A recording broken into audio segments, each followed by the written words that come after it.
warahmatullahi wabarakatuh. Halo teman-teman semua, ketemu lagi nih bareng saya Fani dalam acara podcast Kamu Harus Tahu. Nah, di episode kali ini apa sih yang mau kita kasih tahu sama teman-teman?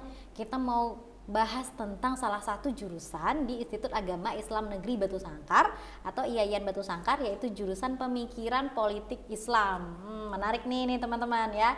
Dan tentunya nih saya nggak sendirian, saya ditemenin sama kakak cantik saya, ada kakak Dewi Dahlan. Halo kak, selamat siang. Selamat siang. Terima kasih loh kak sudah menyediakan waktunya di sini bareng kita di podcast ya. Nah, saya mau kenalin Kak Dewi dulu nih teman-teman. Kak Dewi ini ya termasuk salah satu ketua jurusan yang relatif masih muda ya kak ya di IAIN Batu Sangkar, jadi masih energik sekali nih, masih punya semangat yang tinggi nih di jurusan Pemikiran Politik Islam.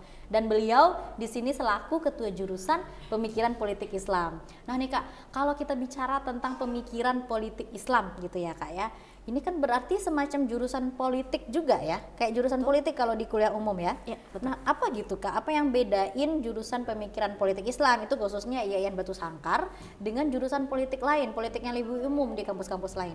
Oke, baik, terima kasih Fani. Nah, ini menariknya nih pertanyaan Fani ini.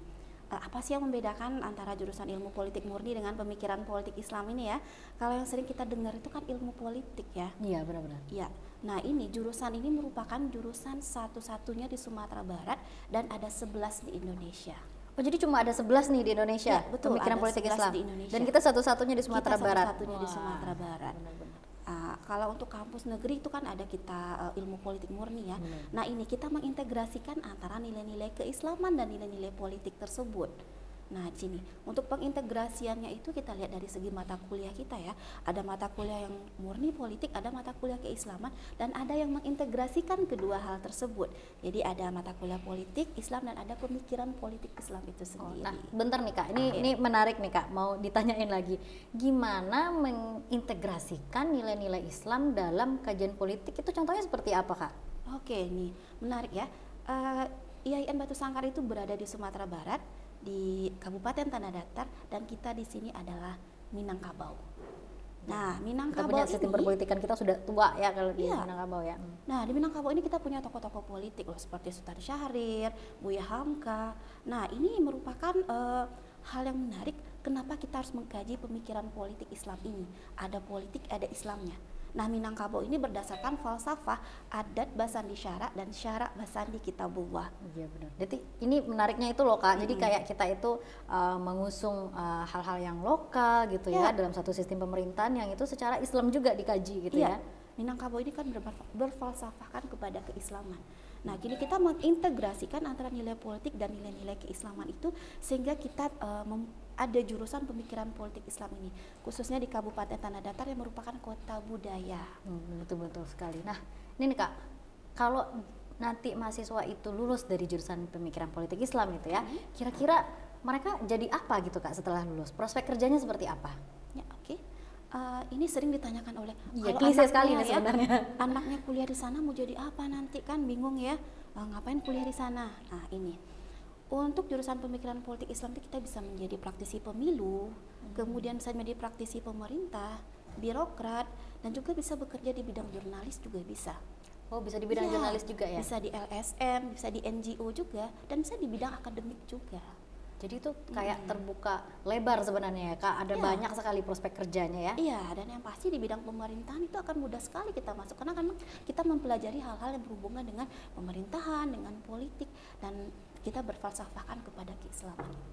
Karena sebenarnya kan memang isu-isu politik itu terlebih di negara kita ya, itu sebenarnya isu-isu yang apa ya, yang menarik sebenarnya untuk dikaji, dan kalau memang kita punya ketertarikan untuk belajar di sana, tentu ini akan sangat lebih bagus gitu ya. Berarti nggak hanya di pemerintahan aja gitu ya? Artinya dengan belajar di pemikiran politik Islam ini bisa menjadi praktisi pemilu gitu juga, dan kita bisa bekerja di bidang jurnalis juga bisa, LSM, NGO, dan banyak itu memang disediakan memang lowongan-lowongan pekerjaan untuk bidang-bidang politik dan pemerintah. Ya nih teman-teman udah dengar kan ya, jadi ada banyak sekali prospek kerja nih kalau kita memilih jurusan pemikiran politik Islam. Nah nih kak, kalau ada masalah nih kak, ada masalah ya. Kalau misalnya ada yang mau kuliah di jurusan pemikiran politik Islam tapi terkendala biaya, terkendala dana. Nah kira-kira kalau dari jurusan sendiri itu ada semacam bantuan dana nggak kak, atau semacam solusi gitu untuk teman-teman ya atau calon mahasiswa yang secara finansial itu terbatas? kita menyediakan 10 pendaftar pertama itu UKT 1. UKT 1 ini apa nih Kak? Ya, kita bisa membebaskan uang kuliah sampai UKT terkecil nantinya beasiswa 400.000 per semester. Cuma 400.000 semester? Ini menjadi hal menarik karena kenapa?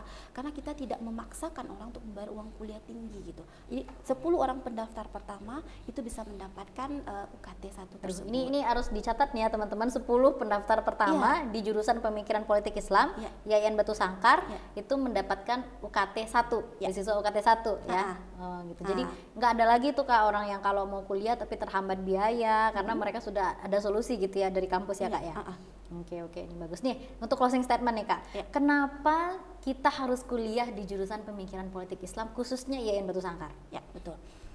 Di sini kita mengintegrasikan ilmu politik dan ilmu agama dan kita sudah memiliki kerjasama dengan banyak lembaga nih ya, lembaga survei maupun dengan instansi-instansi pemerintah daerah, sehingga untuk peluang kerja ke depannya baik di lembaga-lembaga survei, di lembaga-lembaga pemerintah maupun di praktisi pemilu itu cukup terbuka lebar karena kita sudah banyak bekerja sama dengan lembaga tersebut.